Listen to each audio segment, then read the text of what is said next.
न प्रहृष्येत् प्रियं प्राप्य नो द्विजेत् प्राप्य चाप्रियम् स्थिरबुद्धिरसम्मूढः ब्रह्मविद् ब्रह्मणि स्थितः।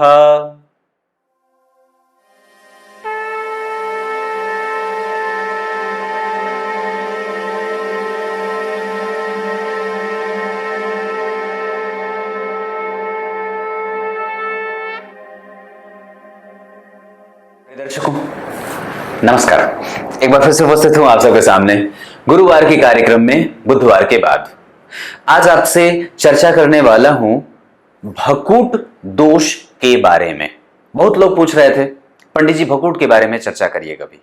तो आज भकूट में जितनी भी स्थितियां होती हैं, जैसे 6 प्रकार के भकूट दोष बनते हैं। दोष तो वस्तुतः 3 ही प्रकार से बनते हैं, पर उस पर अलग चर्चा होगी। आज मैं आपको इसके बारे में एक छोटी सी चर्चा करके यह बताऊंगा कि उसमें 3 प्रकार के भकूट जो होते हैं वो प्रायः ठीक नहीं होते, जिसमें षडाष्टक भकूट होता है, नवम पंचम का भकूट दोष होता है और द्वितीय द्वादश का भकूट दोष होता है।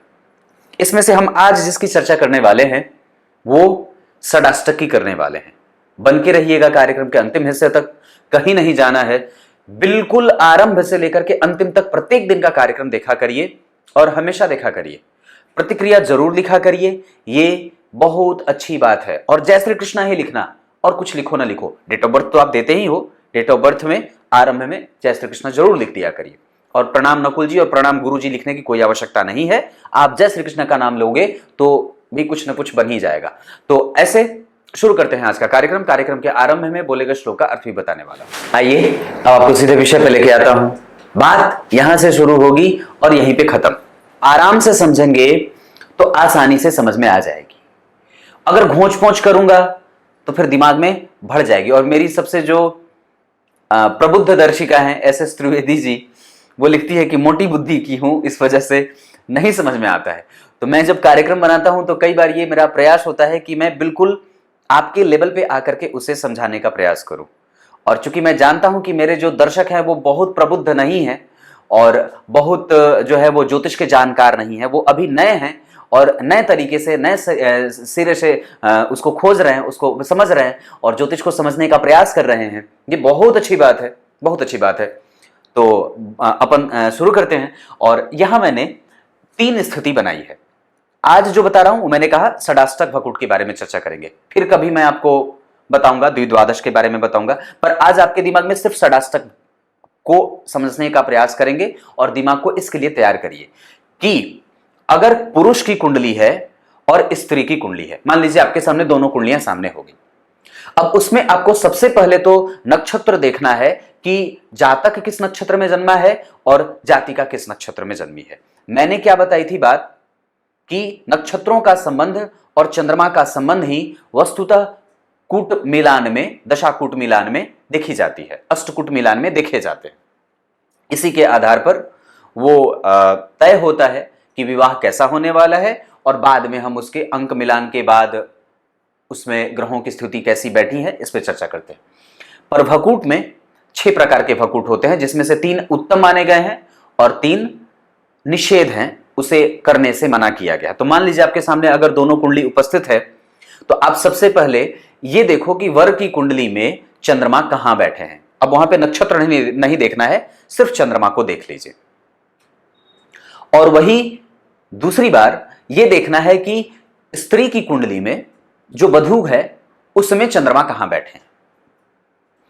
अगर दोनों ही कुंडलियों में संबंध कुछ ऐसा बन रहा हो तो कैसा, पुरुष की राशि से गिनने पर स्त्री की जो राशि है वो 8वें राशि में जा रही हो। जैसे कर्क राशि मान लीजिए अगर पुरुष की राशि है, अगर जो आपके सामने कुंडली है वो कर्क राशि की है और जो जातिका है वो मान लीजिए कुंभ की है, तो कर्क से गिनिए तो कर्क, सिंह, कन्या, तुला, वृश्चिक, धनु, मकर, कुंभ, 8वें आया है ना।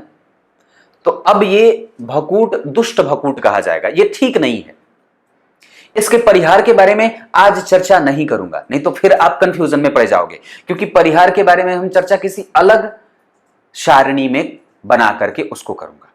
दूसरी बात कि अगर मान लीजिए अगर कोई जातक जो वृषभ लग्न का है और अगर वही जातिका धनु लग्न की है, तो अब वृषभ से आप गिन लो, तो वृषभ, मिथुन, कर्क, सिंह, कन्या, तुला, वृश्चिक, धनु, यह भी 8वें आ गया, यानी कि यह भी भकूट दोष पैदा करेगा।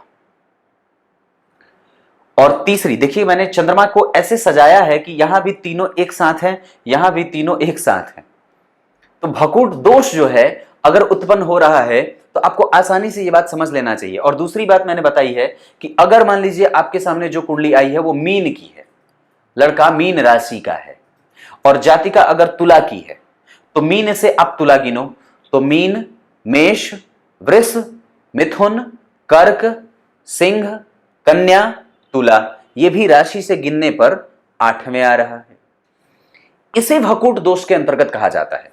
और यह भकूट दोष लगेगा, क्यों लगेगा भाई, इसमें होने पे उसके परिहार के बारे में अभी मैं चर्चा नहीं कर रहा, पर आपको थोड़ी सी बात बता दूं कि अगर मान लीजिए कि अगर यहां भकूट पैदा हो रहा हो, वो 8वें गिनने पर जा रही हो राशि, जो लड़की की है या जातिका की है, जो आप वधू बनाने जा रहे हो, जिसको अपने घर में बेटी बना के ला रहे हो, जिसको वधू बना करके ला रहे हो, उसके घर में, उसके कुंडली में अगर 8वें उसकी राशि बन रही है, लेकिन अगर उसकी कुंडली में ग्रह मैत्री दोनों की मिल चुकी है और नाड़ी दोष नहीं है, तो निस्संदेह भकूट मिट जाता है, भकूट का दोष खत्म हो जाता है, उसमें अब भकूट विचार नहीं किया जाएगा।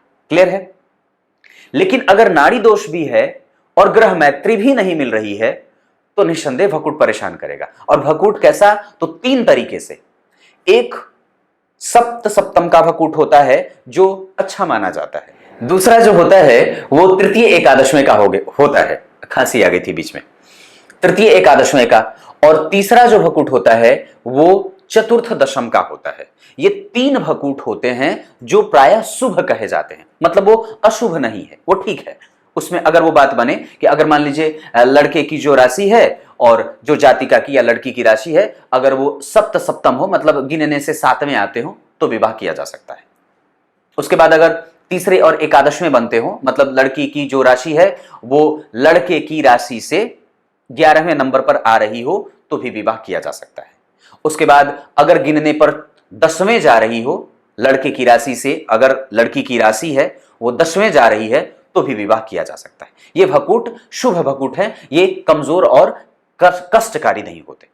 लेकिन 6ठे 8वें का संबंध बने अगर, द्वितीय द्वादश का संबंध बने अगर, नवम पंचम का संबंध बने अगर, तो ये त्याज्य होते हैं। और खास करके तब और भी त्याज्य हो जाते हैं जब इनके मित्र न हो दोनों, और दोनों एक दूसरे के राशि के अधिपति अगर मित्र हो जाएंगे तो भकूट खत्म हो जाता है। अगर मान लीजिए 6ठवें और 8वें गिन लिया और वो दोनों अगर मित्र हो जाए तो भकूट खत्म हो जाता है। और साथ ही साथ अगर ग्रह मैत्री मिल रही है, नाड़ी दोष नहीं है, तो भी विवाह किया जा सकता है। ये बस इतनी सी बात है जिसमें मैंने आपको आज खाली 8वें भाव में 8वीं राशि से संबंध बताया है कि लड़के की राशि और लड़की की राशि गिनने पर अगर 8वें भाव में जाकर के गिर रही है तो निस्संदेह ये भकूट दोष माना जाएगा। बस इतनी सी बात है, आज इतनी ही। कल आपको या अगले कभी भी भकूट पे चर्चा करूंगा, तो इसके बाद मैं आपसे नवम पंचम के भकूट की चर्चा करूंगा, उसको बना करके दिखा दूंगा। तो आप ऐसे ये गिन सकते हो कि कैसे ये स्थितियां बनती हैं और कब ये नलीफाई करती हैं, कब ये कमजोर पड़ जाती है। क्लियर है? अब आइए कार्यक्रम के आरंभ में बोले गए श्लोक का अर्थ बता देता हूं। गीता जी के 5वें अध्याय के 20वें श्लोक में भगवान ने बात कही है। क्या कही है? जो किसी भी अप्रिय वस्तु को प्राप्त हो जाने से या किसी भी प्रिय वस्तु के ना मिलने से बिल्कुल भी नाराज और बहुत ज्यादा खुश ना होता हो, वही वास्तव में और सच्चे मायने में वही भगवत भक्त है और वही असल में ईश्वर का सच्चा पुरुष कहा जाता है। वस्तुतः तो आप अगर जो चाह रहे हो वो अगर नहीं मिल रहा है तो ये अच्छी बात है, क्योंकि परमात्मा कुछ और ही चाह रहा है जहां तक आपकी दृष्टि नहीं जा रही है। और अगर आप अर्थ की हानि से गुजर रहे हो, व्यापार में नुकसान के दृष्टिकोण से आपका काम अच्छा नहीं चल रहा है, तो निस्संदेह ये बात बड़े भरोसे वाली है कि परमात्मा आपसे प्रेम करने लगा है। हाँ, क्योंकि वो प्रेम जब करता है और परमात्मा की पहली शर्त यही होती है कि मैं जब तुम्हारे निकट आऊंगा तो सबसे पहले तुम्हारा धन हरूंगा। हाँ, परमात्मा की पहली नियम यही होती है। कभी आपको श्लोक के माध्यम से बता दूंगा मैं कि वास्तव में भगवान यही कहते हैं कि मैं और मेरी कृपा जब तुम्हारे ऊपर होती है तो सबसे पहले मैं तुम्हें तुम्हारे धन से बिलग करता हूं। संतों को देख लीजिए, साधु महात्माओं को देख लीजिए, पर वस्तुतः वैसे साधु और महात्मा की बात नहीं कर रहा जो जीवित रहते हैं तो खूब जेल में जाते हैं और मर जाते हैं तो गाली खाते हैं। वो संत नहीं होते, साधु और सन्यासी अकिंचन होते हैं। ये बात है। कुछ इसी तरीके से आज के कार्यक्रम का समापन करते हैं। तब तक के लिए इजाजत दीजिए। कल एक बार फिर से उपस्थित होंगे आप सबके सामने। सुबह का कार्यक्रम भी जरूर देखा करिए आप लोग। तब तक के लिए बहुत बहुत नमस्कार।